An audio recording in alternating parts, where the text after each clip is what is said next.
फर्रुखाबाद में पेड़ से लटकी मिली 2 दलित लड़कियां, एक के पिता ने जताई हत्या की आशंका। पुलिस ने हत्या और रेप की आशंका से किया इनकार। सीएम योगी आदित्यनाथ का अलीगढ़ दौरा आज। गुरुकुल पब्लिक स्कूल में रोजगार मेले का शुभारंभ करेंगे। छात्र छात्राओं को टैबलेट की देंगे सौगात। लखनऊ में 7 सितंबर से होगा सहायक प्रशिक्षकों का इंटरव्यू। 11 पदों पर 54 अभ्यर्थी इंटरव्यू के लिए चिन्हित। शूटिंग और तलवारबाजी के लिए नहीं मिले प्रशिक्षक। लखनऊ डिवीजन के 8 रेलवे स्टेशनों के नाम बदले गए। फुर्सतगंज रेलवे स्टेशन का नाम बदलकर तपेश्वर धाम, वारिसगंज का नाम बदलकर अमर शहीद भाले सुल्तान। टूरिज्म फेलोशिप के तहत 40,000 महीना देगी सरकार। स्नातक पास छात्र 31 अगस्त तक कर सकते हैं आवेदन। ट्रांसफर के लिए जुगाड़ तंत्र के आगे सिस्टम फेल। यूपी के पीडब्ल्यूडी शिक्षा विभाग में अफसरों पर जूनियर भारी। देख रहे हैं के न्यूज, खबरों का सारथी। नमस्कार, मैं हूं आपके साथ अवंतिका अवस्थी और हम बात करेंगे उत्तर प्रदेश की खबरों पर। खबर बुलंदशहर से आपको बता रहे हैं, जहां पर निर्माणाधीन आंगनबाड़ी भवन का गिरा लिंटर। हादसे में कोई हताहत नहीं, जांच का आदेश। ग्रामीणों ने घटिया सामग्री का लगाया आरोप। लाखों रुपए की लागत से बनाया जा रहा था भवन। हादसे में कोई हताहत नहीं, जांच का दिया गया आदेश। ग्रामीणों ने घटिया सामग्री का लगाया आरोप। लाखों रुपए की लागत में बनाया जा रहा था भवन। बुलंदशहर के ऊंचा गांव ब्लॉक का पूरा मामला। तो खबर बुलंदशहर से हम आपको बता रहे हैं, जहां पर निर्माणाधीन आंगनबाड़ी भवन का गिरा लिंटर। ज्यादा जानकारी के लिए हमारे साथ अनिल मीणा जुड़े हुए हैं। अनिल, जिस तरीके से जानकारी मिल रही है कि निर्माणाधीन बिल्डिंग का लिंटर गिर गया है और ग्रामीणों का कहना है कि जो सामग्री का इस्तेमाल हो रहा था वो काफी घटिया स्तर की थी, क्या कुछ जानकारी इस पर? देखिए का बिल्कुल मैं आपको बता दूं, जनपद बुलंदशहर ऊंचा गांव ब्लॉक क्षेत्र के ढलना गांव का पूरा मामला है, जहां निर्माणाधीन आंगनबाड़ी भवन का लेंटर गिर गया, जो लाखों रुपए की लागत से बनाया जा रहा था। जो भवन बनाया जाता है वो, और अगर बात की जाए जो ठेकेदार ने जिस तरह से घटिया सामग्री लगाई है, तो यहाँ एक सवाल सबसे बड़ा यही आता है कि भवन का निर्माण हो रहा था तो वहाँ के जो स्थानीय अधिकारी हैं वो आखिरकार आंखों बंदी बांध के पट्टी बैठे हुए थे, क्योंकि उसने जो सामग्री लगाई जा रही थी उसमें घटिया लगाई जा रही थी। हालांकि निर्माणाधीन लेंटर गिरने के बाद में बुलंदशहर के डीएम ने जांच के आदेश दिए हैं, और जांच के आदेश के बाद में उन्होंने कहा है कि जो भी इसमें दोषी होगा, चाहे ठेकेदार हो या कोई अधिकारी हो, उसमें संलिप्तता पाई जाएगी, उसके खिलाफ कार्रवाई की जाएगी। लेकिन सवाल यही आता है कि आखिरकार जब मीडिया में खबर प्रकाशित होती है उसके बाद ही कार्रवाई की बात की जाती है। और अनिल, साथ ही हम ये भी जानना चाहेंगे कि लिंटर गिरने से क्या कोई हादसा तो नहीं हुआ, कि कोई जख्मी तो नहीं हुआ इस दौरान? देखिए, बिल्कुल मैं आपको बताऊं, निर्माणाधीन जो लेंटर गिरा है उसने उस समय वहाँ कोई भवन में कोई व्यक्ति नहीं था, लेकिन निर्माण का जो भवन का निर्माण जो हो रहा था उस समय जिस तरह लेंटर गिरा उस समय बिल्कुल, यानी कि देखा जाए तो फिलहाल इसमें कोई जख्मी नहीं हुआ है। बहुत शुक्रिया आपका ज्यादा जानकारी दर्शकों तक पहुंचाने के लिए। और वहीं खबर अमरोहा से, जहां पर बाइक सवार 3 बदमाशों ने की लूट। बैंक से पैसा निकालकर लौट रही थी महिला। 50,000 रुपए लूट कर फरार हुए बदमाश। बैंक के बाहर घात लगाकर कर रहे थे रेकी। सीसीटीवी में कैद हुए बदमाश। थाना हसनपुर क्षेत्र का पूरा मामला सामने आ रहा है, जहां पर सीसीटीवी में बदमाश कैद हुए और बाइक सवार 3 बदमाशों ने की लूट। सीसीटीवी में कैद हुई वारदात। बैंक से पैसे निकालकर लौट रही थी महिला। 50,000 रुपए लूट कर फरार हुए बदमाश। बैंक के बाहर घात लगाकर कर रहे थे रेकी। 50,000 रुपए लूट कर फरार हुए बदमाश। बैंक के बाहर घात लगाकर बदमाश कर रहे थे रेकी। सीसीटीवी कैमरे में कैद हुए बदमाश की करतूत। थाना हसनपुर क्षेत्र का पूरा मामला। खबर अमरोहा से, जहां बाइक सवार 3 बदमाशों ने की लूट। तो वहीं बुलंदशहर से खबर, जहां पुलिस और बदमाश के बीच हुई मुठभेड़। प्रॉपर्टी डीलर हत्याकांड का बदमाश हुआ गिरफ्तार। मुठभेड़ में आरोपी के पैर में लगी गोली, आरोपी को जिला अस्पताल में कराया गया भर्ती। आरोपी से तमंचा, कारतूस और बाइक हुई बरामद। आरोपी ने प्रॉपर्टी डीलर की गोली मारकर की थी हत्या। पुलिस आरोपी की लगातार कर रही थी तलाश। तो पुलिस और बदमाश के बीच हुई मुठभेड़। खबर हम आपको बुलंदशहर से बता दें, जहां प्रॉपर्टी डीलर हत्याकांड का बदमाश गिरफ्तार। मुठभेड़ में आरोपी के पैर में लगी गोली। आरोपी को जिला अस्पताल में कराया गया भर्ती।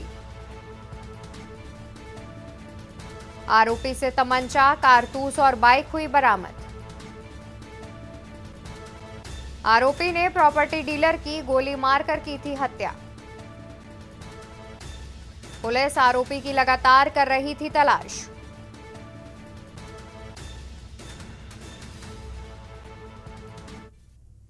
आज देर रात्रि सिकंदराबाद पुलिस के द्वारा नॉर्मल स्कूल के पास चेकिंग की जा रही थी। इसी दौरान दिनांक 25/8/2024 को थाना सिकंदराबाद क्षेत्र अंतर्गत यामीन की हत्या में प्रयुक्त बाइक एवं एक संदिग्ध बाइक सवार दिखाई दिया।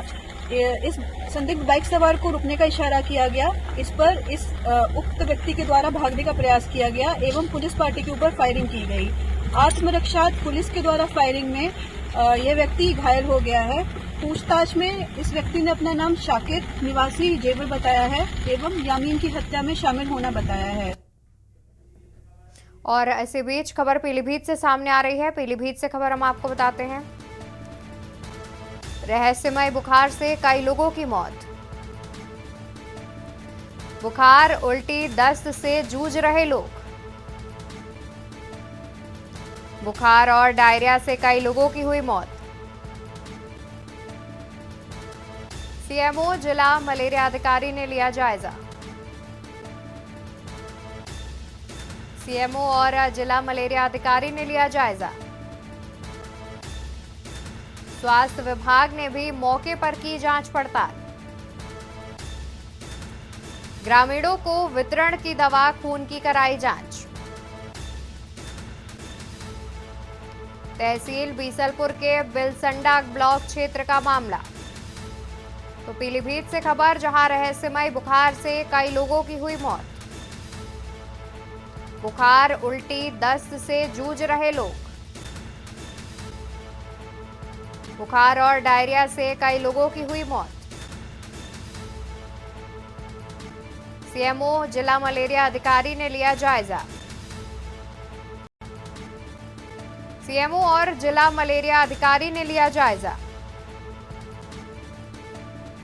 स्वास्थ्य विभाग ने भी मौके पर की जांच पड़ताल। तो ग्रामीणों को वितरित की दवा खून की करवाई जांच। तहसील बीसलपुर के बिलसंडा ब्लॉक क्षेत्र का मामला। पीलीभीत से खबर, जहां रहस्यमय बुखार से कई लोगों की हुई मौत। बुखार, उल्टी, दस्त से जूझ रहे लोग।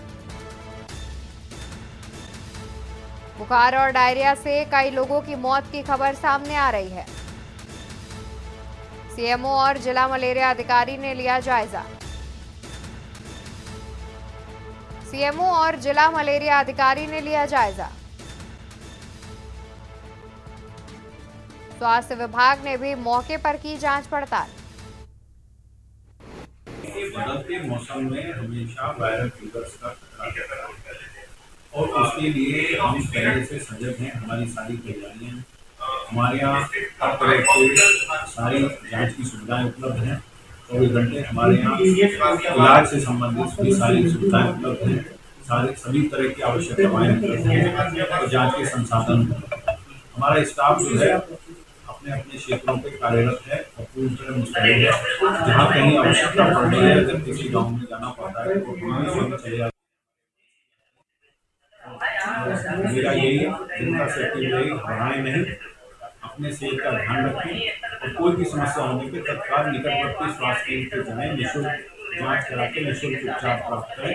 बुखार आ रहा था, मैंने जांच कराई। अभी कितने दिन से आ रहा है? 3-4 दिन हो गए। जांच है, गांव में कैंप लगा है? हाँ, गांव में कैंप लगा हुआ है। बता रहा बुखार भी फैला है गांव में? नहीं, मान लो बुखार मान लो जैसे है वही तो पता लगेगा।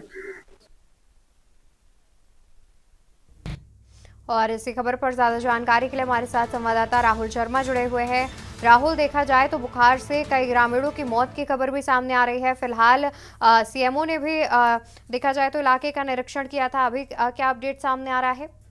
जी, आपको बताना चाहेंगे पीलीभीत में इस टाइम बुखार का कहर लगातार जारी है। बुखार से कई लोगों की मौत भी हो चुकी है। मगर यहाँ की बात की जाए स्वास्थ्य विभाग की, जो स्वास्थ्य विभाग के यहाँ पे सीएमओ आलोक कुमार जी, वो यहाँ पर पूछ रहे हैं और यहाँ पे निर्देश भी दे दिए हैं सभी क्षेत्रीय अधीक्षक को, और जल्दी जल्द स्वास्थ्य विभाग में दवाइयाँ भी उपलब्ध करा दी गई। जो भी समस्या होती है ग्रामीण नजदीकी स्वास्थ्य केंद्र पर जाकर अपनी समस्या के बारे में डॉक्टर को बताएं और दवाई लेकर स्वस्थ रहे और किसी के बहकावे में ना आए।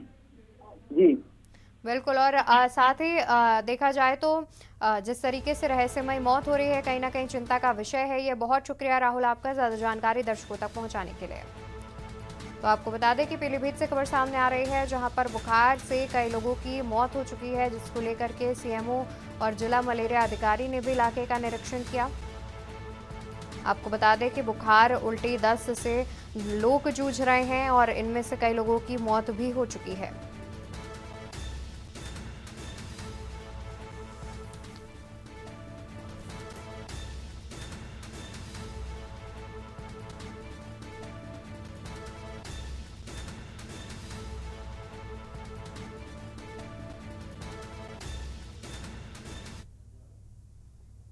और सीधा रुख करते हैं अलीगढ़ का, जहां पर मुख्यमंत्री योगी आदित्यनाथ क्या कुछ कह रहे हैं आपको सुनाएंगे।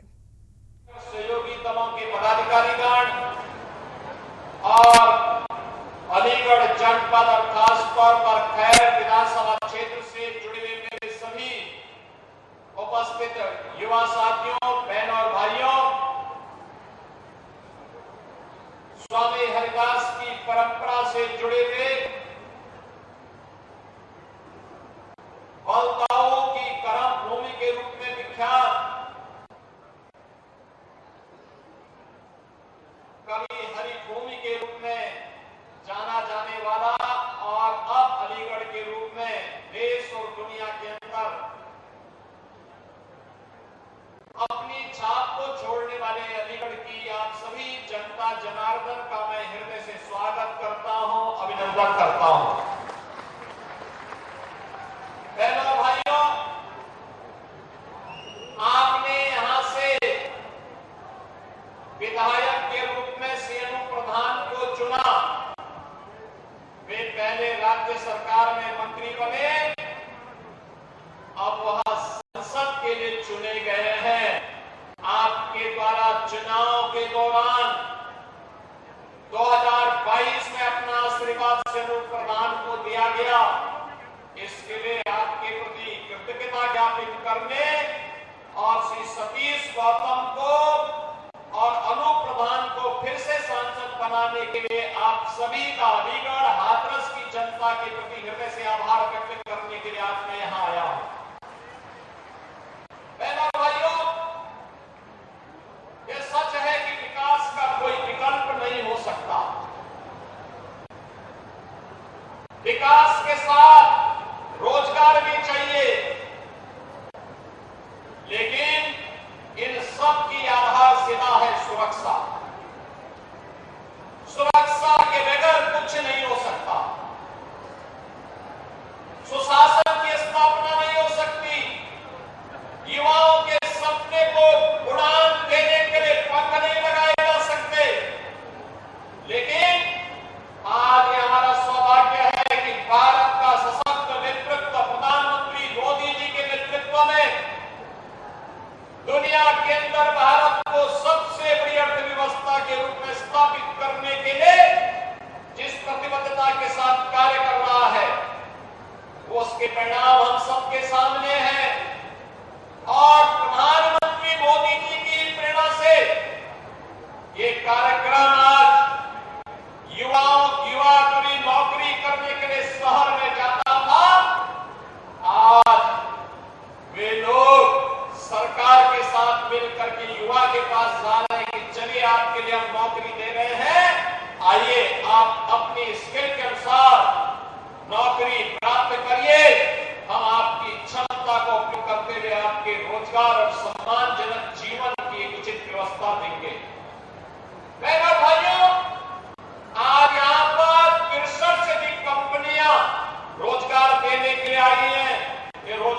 साथ 705 करोड़ रुपए की विकास की परियोजनाओं की सौगात भी यहां पर दी जा रही है।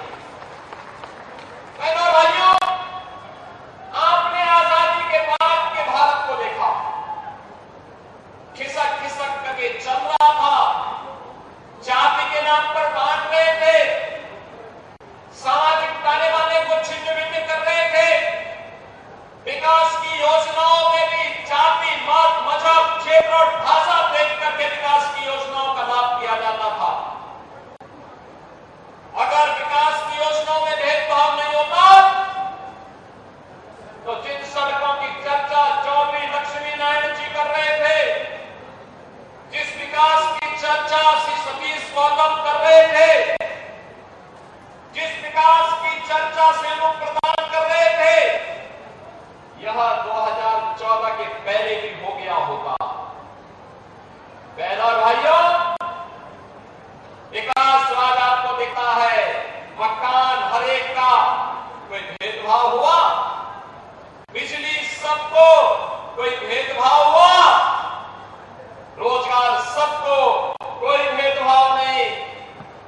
हमने 6.5 लाख नौजवानों को प्रदेश के अंदर नौकरी दी।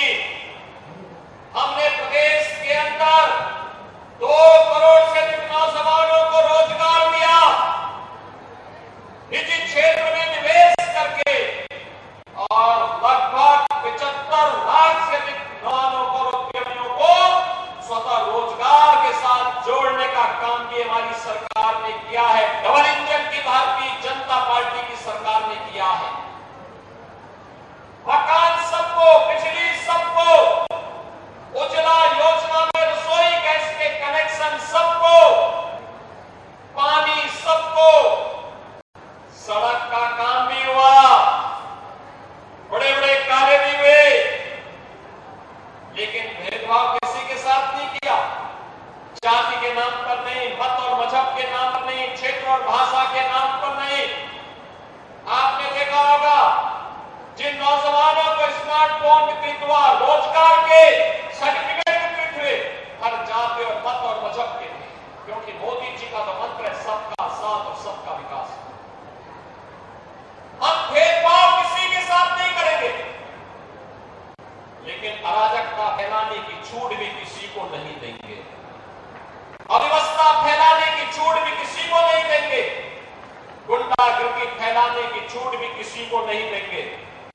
बेटी की सुरक्षा हो या व्यापारी का सम्मान, किसी को उसके साथ खिलवाड़ करने की छूट नहीं देने देंगे। और अगर किसी ने दुस्साहस किया तो वह रास्ता, दुस्साहस का रास्ता सीधे यमराज के घर तक ही उसको पहुंचाएगा, अन्यथा कोई जगह तो नहीं देगा। बहनों और भाइयों, आज मैं आपसे यही कहने के लिए आया हूं, जब उन्हें सत्ता प्राप्त हुई थी, कांग्रेस हो या समाजवादी पार्टी या बहुजन समाजवादी पार्टी, इन लोगों ने सामाजिक ताने बाने को छिन्न भिन्न किया, अपनी योजनाओं के माध्यम से तुष्टीकरण की पराकाष्ठा पर चढ़ करके समाज को विकास की धारा से विमुख करने का काम किया। बेटी की सुरक्षा में सेंध लगाने का पाप किया।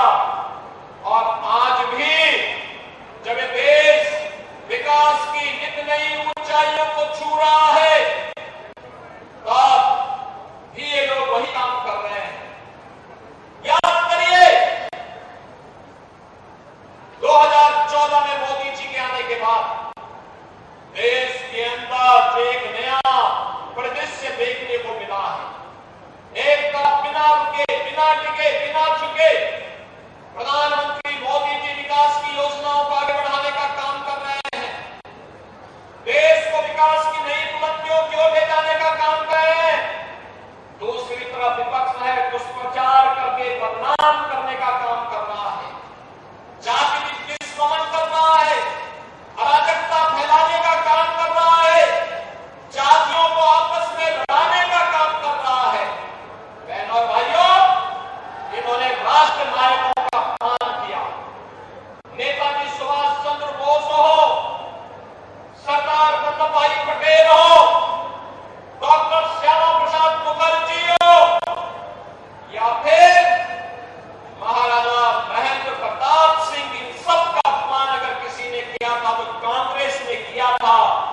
कांग्रेस ने कभी भी महापुरुषों को, राष्ट्र नायकों को सम्मान नहीं दिया। भारतीय जनता पार्टी है इन महापुरुषों को सम्मान देने का काम कर रही है। एनडीए की सरकार ने सम्मान देने का काम कर रही है। राजा महेंद्र प्रताप सिंह जी के नाम पर अलीगढ़ में बना विश्वविद्यालय इसका उदाहरण है। मां शाकंभरी के नाम पर सहारनपुर में बना विश्वविद्यालय इसका उदाहरण है। महाराजा सुहेलदेव के नाम पर बना विश्वविद्यालय आजमगढ़ इसका उदाहरण है। लेकिन बहनों और भाइयों, इन लोगों को तो एक परिवार के सिवाय कोई नहीं सोचता। जब इनकी सत्ता आई, केवल और केवल एक परिवार के नाम पर सब कुछ हो, इन राष्ट्र नायकों का नाम न हो।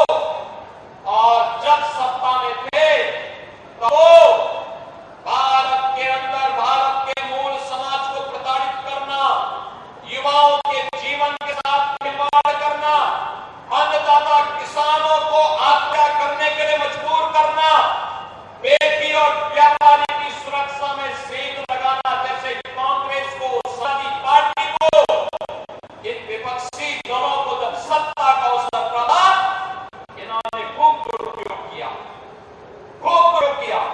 इनको प्रताड़ित किया, अपमानित किया, बाधा, विकास के कार्यों में बाधा से पैदा की। और जब सत्ता से बाहर हुए, आज भी इनके कारनामे बंद नहीं हुए हैं, आज भी वही कार्य कर रहे हैं। आपने देखा होगा समाजवादी पार्टी के मुखिया को क्या बेटी की सुरक्षा पर कुछ बोलने का अधिकार है? क्या इनको बोलने का अधिकार है? कितनी बेशर्मी के लोग वक्तव्य देते हैं। कोलकाता में एक महिला चिकित्सक के साथ जो कुछ घटना, पूरा देश स्तब्ध है, दुखित है, अपनी संवेदना व्यक्त करे। लेकिन बेशर्मी के साथ समाजवादी पार्टी के मुखिया के द्वारा उन दलितों का समर्थन किया जाता है। और अब हम चर्चा करेंगे आदमखोर भेड़िए का आतंक पर, जहां उत्तर प्रदेश के बहराइच में इन दिनों खूंखार भेड़िए का आतंक फैला हुआ है। हर जगह डर का माहौल है, लोग अकेले जाने में खतरा महसूस कर रहे हैं। हमला करने के बाद ये भेड़िए खेतों में जाकर छिप जाते हैं, घात लगाकर बैठ जाते हैं ये आदमखोर भेड़िए, और किसी को भी बख्श नहीं रहे हैं। जानकारी मिली है कि इन आदमखोर भेड़ियों के हमले से अब तक 8 लोगों से ज्यादा की मौत हो चुकी है। बताया जा रहा है कि पिछले 1 महीने से बहराइच के महसी तहसील क्षेत्र अंतर्गत हरदी थाना क्षेत्र के कई गांवों में आदमखोर भेड़िए खुले घूम रहे हैं। स्थानीय लोगों को कहना है कि अब तक ये भेड़िए कई बच्चों को उठाकर खा चुका है। एक महिला का भी ये भेड़िया शिकार बना चुके हैं। इन भेड़ियों को पकड़ने के लिए वन विभाग अब युद्ध स्तर पर काम कर रहा है। वन अधिकारियों ने अब इन बेलगाम आदमखोर भेड़िए को पकड़ने के लिए एक नई रणनीति बनाई है, जिस रणनीति में हाथी के गोबर और यूरिन का इस्तेमाल किया जाएगा। इसको पानी में मिलाकर ग्रामीण इलाकों के बॉर्डर पर छिड़काव करेंगे, जिसकी दुर्गंध से छोटे जानवर गांव के करीब नहीं आएंगे, ऐसा अनुमान लगाया जा रहा है। मैं यहाँ इनफैक्ट पहली बार नहीं आई हूँ, मैं इससे पहले भी काफ़ी बार आ चुकी हूँ बहराइच। और जो बात आपने बताई कि भेड़ियों से यहाँ पे मृत्यु हो रही है, तो मैं ये आपको बताना चाहूँगी कि 3 भेड़िए हम लोग पकड़ चुके हैं और 3 और भेड़िए हैं जो कि हम लोगों ने लोकेट किए हुए हैं, उसको भी बहुत जल्दी हम पकड़ लेंगे। और पब्लिक अवेयरनेस का जो कार्यक्रम है, वहाँ पे हमारे जो ऑफिसर्स हैं, हमारे कंजर्वेटर, हमारे डीएफओस, हमारी पूरी टीम लग करके पब्लिक अवेयरनेस की कार्यक्रम यहाँ पे चला रही है। और ये बहुत ज़रूरी है कि जितना वन विभाग सपोर्ट कर रही है, लोगों को स्वयं की भी सुरक्षा करना बहुत ज़रूरी है। उन्हें भी ये देखना होगा कि अपने बच्चों को लेकर के रात में बाहर ना सोएं, बाहर ना निकलें। इसके लिए बार बार मुनादी कराई जाती है, बार बार बताया जाता है लोगों को, लेकिन उन्हें भी जागरूक होने की बहुत ज़रूरत है। बच्चे हमारे बच्चे हैं, इस प्रदेश के बच्चे उनके बच्चे हैं। बच्चों की सुरक्षा सबसे इम्पोर्टेंट है, क्योंकि जो बच्चे हैं वो हमारे देश का भविष्य है। जब भी किसी बच्चे के साथ कोई भी दुर्घटना होती है, बहुत तकलीफ होती है हमको, क्योंकि मुझे मालूम है कि एज अ मदर, माँ को कैसी तकलीफ होती है, उस तकलीफ को मैं पहचानती हूँ, समझती हूँ और इस बात को मैं एहसास करती हूँ। वहीं अब हम ग्राफिक्स के जरिए समझेंगे आदमखोर भेड़ियों की दहशत। बेलगाम आदमखोर भेड़िए। बहराइच में आदमखोर भेड़ियों का आतंक, कई मासूमों को उतारा मौत के घाट, ड्रोन से देखे गए 4 आदमखोर भेड़िए, महसी इलाके में 45 दिनों से आतंक बरकरार, आदमखोर भेड़िए के ताबड़तोड़ हिंसक घटनाओं से दहशत,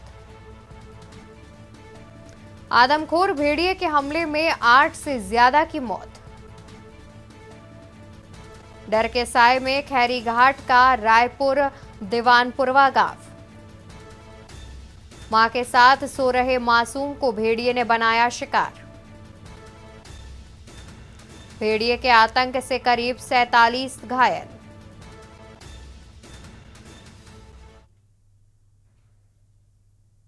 उत्तर प्रदेश की खबरों में मेरे साथ फिलहाल के लिए बस इतना ही। आप देखते रहिए के न्यूज इंडिया। नमस्कार।